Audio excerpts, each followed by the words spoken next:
गुर्जर स्वाभिमान संघर्ष समिति ने जेल भरो आंदोलन की घोषणा की और मैं इस आंदोलन का समर्थन करता हूं और मैं खुद ग्वालियर 12 तारीख को गिरफ्तारी देने के लिए आऊंगा। और मेरे साथ आपको 12 फरवरी भोपाल याद होगा, 12 फरवरी को जिस तरह से हमारे लोगों ने मेरी एक आवाज पे मध्य प्रदेश में मेरे सम्मान की रक्षा करने का काम किया, मैं फिर से अपने साथियों से, आजाद समाज पार्टी भीम आर्मी के साथियों से अपील करूंगा कि वो 12 अक्टूबर के लिए कमर कसें। सरकार की जेलें छोटी पड़ जानी चाहिए।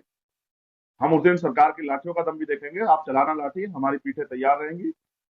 इस अन्याय के खिलाफ अगर लाठियां भी खानी पड़ी तो हम लोग पीछे नहीं हटेंगे, लेकिन हम लोग गिरफ्तारी देके ये साबित करेंगे कि हम इस समाज के स्वाभिमान सम्मान की लड़ाई में, और जो अन्याय अत्याचार इनको हो रहा है उसमें इनके साथ हैं। और मैं गुर्जर समाज के लोगों से कहूंगा, वो अगर वो कमजोर महसूस करें तो भले ही पीछे रहें, लेकिन हम लोग पीछे नहीं रहेंगे। हम लोग आगे खड़े होकर इस आंदोलन में गिरफ्तारी देने का काम करेंगे। लेकिन जिस तरह से मकानों को चिन्हित करके नोटिस दिया जा रहा है, अगर एक गुर्जर समाज का मकान टूटा तो आप याद रखना कि ये किसी भी कीमत पर स्वीकार्य नहीं है। मैं अपने साथियों से बात करूंगा, सिर्फ ग्वालियर में नहीं, ग्वालियर के बाद पूरे देश में हर जिले में जेल भरो आंदोलन हम लोग चलाएंगे। आज मेरे एक साथी का सहारनपुर से फोन आया, उन्होंने कहा भाई अगर शुरुआत करनी है तो हम लोग सहारनपुर से भी करेंगे। तो मैं आपसे वादा करता हूँ, सहारनपुर ही नहीं, उत्तर प्रदेश में भी करेंगे, राजस्थान में भी करेंगे, बिहार में भी करेंगे, पंजाब में भी करेंगे, उत्तराखंड में भी करेंगे, महाराष्ट्र में भी करेंगे, दिल्ली में भी करेंगे, मध्य प्रदेश में भी करेंगे, छत्तीसगढ़ में भी करेंगे, तेलंगाना में भी करेंगे, झारखंड में भी करेंगे, उड़ीसा में भी करेंगे, बंगाल में भी करेंगे। जहां जहां हमारा संगठन है सारे जिला मुख्यालयों में हम लोग जेल भरो आंदोलन चलाएंगे, लेकिन किसी भी कीमत पे अपने लोगों को अन्याय अत्याचार नहीं सहने देंगे। आज हो क्या रहा है, उगाही चल रही है। कैसे कि अगर किसी, दो घटनाएं जो मेरे सामने, अगर किसी का नाम पिंटू गुजर एफआईआर में दर्ज हो गया तो जितने पिंटू ग्वालियर आसपास में सबके घर पुलिस जाती है। और बताया तो ये गया है कि किसी से कुछ पैसे, किसी से कुछ पैसे लेके अवैध वसूली हो रही है। जैसे आकाश गुजर के नाम पे, जितने आकाश गुजर के नाम से जितने बच्चे, सबके घर पुलिस गई। और पुलिस ने, ये आकाश गुजर वो आकाश गुजर नहीं, इस बात को हम लोग मान लेंगे अगर आप हमारी जेब गर्म कर दो। इस तरह से समाज को आर्थिक नुकसान देने का काम किया जा रहा है। इनकी गाड़ियां, इनके साधन संसाधन घर से निकाल निकाल के तोड़े जा रहे हैं। भय का माहौल बनाया जा रहा है। जो लोग वहां नहीं शामिल थे और वो अपनी बात लिख रहे हैं, उनको सोशल मीडिया से उनके नंबर निकाल निकाल के उनको धमकाया जा रहा है। और उससे भी आगे बढ़ के, जो मैंने कहा कि एकता बनने का काम हो रहा था दलित और गुर्जर समाज में, उसकी एकता को तोड़ने के लिए एक इस पूरी घटना का मास्टरमाइंड हवा में प्रशासन ने दो आजाद समाज पार्टी के साथियों को बनाया, एक मकरंद बोध और दूसरे दिसंबर, और जिन पे तत्काल मास्टरमाइंड बना के रासुका लगा के जिनको रीवा जेल में भेजा। कल मेरे उनके परिवार से बात हुई, मुझे तकलीफ हुई जान के। उनका अपराध ये था कि वो अपने राष्ट्रीय नेता रविंद्र कुमार भाटी जी से एक रात पहले जब वो पहुंचे गुजर महाकुंभ में, उनके सम्मान में उनको स्वागत करने आए। और ये सारी घटनाएं इस बात की तरफ इशारा करती हैं कि किस तरह से दलित और गुर्जर समाज की एकता को कमजोर किया जाए, उसके साथ साथ किस तरह से इनका मनोबल तोड़ा जाए। अब मैं चारों तरफ देखता हूं तो मैं कहीं ये नहीं देखता कि कोई भी सरकार जो है वो इतनी डर जाए इस एकता से कि वो हिंसक हो जाए, वो साजिश करने वाली हो जाए, वो इतनी डर जाए कि वो अपराध करने में शामिल हो जाए। ये स्वीकार्य नहीं है। और जिस तरह से मुझे जो बताया गया कि क्योंकि बच्चे घरों में नहीं है, तो जिस तरह से गांव में घरों में घुस के, अगर ये सत्य है कि पुलिस जिस तरह का व्यवहार कर रही है बेटियों के साथ छेड़खानी करने का, तो ये किसी भी कीमत पर स्वीकार्य नहीं किया जाए।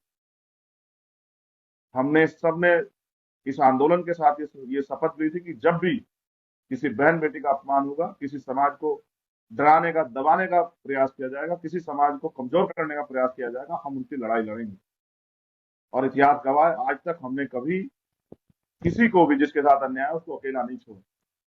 तो आज अपने गुर्जर समाज को कैसे अकेला छोड़े। 12 तारीख को गुर्जर स्वाभिमान संघर्ष समिति ने जेल भरो आंदोलन की घोषणा की और मैं इस आंदोलन का समर्थन करता हूं और मैं खुद ग्वालियर 12 तारीख को गिरफ्तारी देने के लिए आऊंगा। और मेरे साथ, आपको 12 फरवरी भोपाल याद होगा, 12 फरवरी को जिस तरह से हमारे लोगों ने मेरी एक आवाज पे मध्य प्रदेश में मेरे सम्मान की रक्षा करने का काम किया, मैं फिर से अपने साथियों से, आजाद समाज पार्टी भीम आर्मी के साथियों से अपील करूंगा कि वो 12 अक्टूबर के लिए कमर कसें। सरकार की जेलें छोटी पड़ जानी चाहिए, लेकिन इस अन्याय को हमें इस समाज पे होने से रोकना है और कमजोरों पे होने से रोकना है। हम पीठ दिखाने वाले लोग नहीं। हम उस दिन सरकार की लाठियों का दम भी देखेंगे। आप चलाना लाठी, हमारी पीठें तैयार रहेंगी। इस अन्याय के खिलाफ अगर लाठियां भी खानी पड़ी तो हम लोग पीछे नहीं हटेंगे, लेकिन हम लोग गिरफ्तारी देके ये साबित करेंगे कि हम इस समाज के स्वाभिमान सम्मान की लड़ाई में, और जो अन्याय अत्याचार इनको होगा उसमें इनके साथ। और ये राजनीतिक लड़ाई नहीं है मेरे साथियों, ये हक अधिकार की लड़ाई, ये कमजोरों की एकता की लड़ाई है, दलित पिछड़े किसान कमेरों की एकजुट होने की लड़ाई। और जब जब मैंने कहा कि किसी भी समाज ने अन्याय अत्याचार के खिलाफ आवाज उठाई, उसको इसी हिंसा का सामना सरकारों द्वारा करना पड़ा। और हमें तो आदत हो गई अन्याय सहने की। हमारे लोगों पे इतना अन्याय पूरे देश भर में होता है। आप याद रखना, अभी नहीं तो कभी नहीं। अगर इस बार समाज का मनोबल टूटा तो शायद कभी 100 की संख्या में भी समाज इकट्ठा नहीं हो पाए। इसलिए मैं अपील करूंगा 12 अक्टूबर को कि आप ज्यादा से ज्यादा संख्या में ग्वालियर पहुंचे और शांतिपूर्वक तरीके से मेरे साथ गिरफ्तारी दें। मैं देश भर से अपने साथियों से कहूंगा कि स्वाभिमान सम्मान की लड़ाई में न्योता नहीं भेजा जाता। जो तकलीफ पीड़ा समझता है, बहन बेटियों का जो अपमान ग्वालियर में हो रहा है, जो इस पीड़ा को समझेगा वो खुद आ जाएगा। और मैं गुर्जर समाज के लोगों से कहूंगा, वो अगर वो कमजोर महसूस करे तो भले ही पीछे रहें, लेकिन हम लोग पीछे नहीं रहेंगे। हम लोग आगे खड़े होकर इस आंदोलन में गिरफ्तारी देने का काम करें। ये मेरा पहला विषय था जिसमें मैंने आपको अवगत कराया कि आज क्या स्थिति है। डर भय का माहौल है, लोग घरों पे नहीं है। और एक और बात, मैं ये मेरा प्रशासन से आग्रह है कि किसी के इशारे पे इस समाज के मनोबल तोड़ने के साथ इस समाज को आर्थिक रूप से तोड़ने का जो इंतजाम आप कर रहे हैं, अगर कानून किसी के कहे से ही काम करने लग जाएगा तो फिर वो कानून नहीं रहेगा, वो चापलूसी होगी। जिस तरह से आप ये भी जानते हैं पूरे आंदोलन में पब्लिक की किसी एक प्रॉपर्टी को नुकसान नहीं हुआ। इसका मतलब आंदोलन जिम्मेदार लोगों के हाथ में था। लेकिन जब षड्यंत्र किया गया तो शायद लोग नहीं समझ पाए हो कि कितना बड़ा खेल उनके साथ हुआ। अगर किसी आम आदमी की एक एक रुपए की प्रॉपर्टी को नुकसान नहीं होता तो इससे साबित होता है कि जो आंदोलन कर रहे थे, जो अपनी पीड़ा के लिए मांग कर रहे थे सरकारों से, वो उनका कोई इस तरह का लक्ष्य या कोई उनकी उपस्थिति ऐसी नहीं थी जिससे माहौल खराब हो। लेकिन जिस तरह से मकानों को चिन्हित करके नोटिस दिया जा रहा है, अगर एक गुर्जर समाज का मकान टूटा तो आप याद रखना कि ये किसी भी कीमत पर स्वीकार्य नहीं है। अगर सत्ता की आड़ में आप इस समाज को, इनके नेताओं को टॉर्चर करने का काम करोगे तो ये बात याद रखना कि अभी संविधान के रखवाले हैं। समय समय पे हमने हक की लड़ाई लड़के अपने विश्वास को साबित किया है। इस बार भी हम लोग साबित करेंगे। मैं जिम्मेदारी के साथ इस बात पे कह रहा हूं, अगर किसी भी भाई के मकान पे आंच आई तो जैसे आपसे मांग की कुछ लोगों ने कि इनके मकान तोड़ दो, वैसे ही मैं आपसे कह रहा हूं कि ये अन्याय स्वीकार नहीं किया जाएगा। मुख्यमंत्री, ये बात आप याद रखें। और चंद्रशेखर आजाद कोई बात झूठी नहीं कहता है, कोई वादा झूठा नहीं कहता, आप इस बात को जानते हैं। जो ग्वालियर में हो रहा है उस पर हम लोग सिर्फ, मैं अपने साथियों से बात करूंगा, सिर्फ ग्वालियर में नहीं, ग्वालियर के बाद पूरे देश में हर जिले में जेल भरो आंदोलन हम लोग चलाएंगे। आज मेरे एक साथी का सहारनपुर से फोन आया, उन्होंने कहा भाई अगर शुरुआत करनी है तो हम लोग सहारनपुर से भी करेंगे। तो मैं आपसे वादा करता हूँ, सहारनपुर ही नहीं, उत्तर प्रदेश में भी करेंगे, राजस्थान में भी करेंगे, बिहार में भी करेंगे, पंजाब में भी करेंगे, उत्तराखंड में भी करेंगे, महाराष्ट्र में भी करेंगे, दिल्ली में भी करेंगे, मध्य प्रदेश में भी करेंगे, छत्तीसगढ़ में भी करेंगे, तेलंगाना में भी करेंगे, झारखंड में भी करेंगे, उड़ीसा में भी करेंगे, बंगाल में भी करेंगे।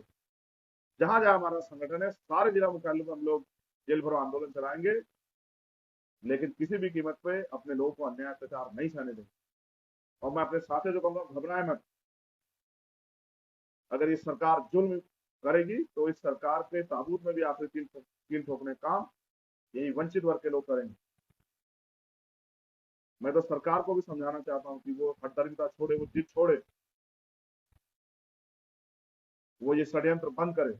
अगर वो नहीं मानते तो फिर आगे भविष्य में बड़े से बड़े आंदोलन के लिए तैयार हो जाए।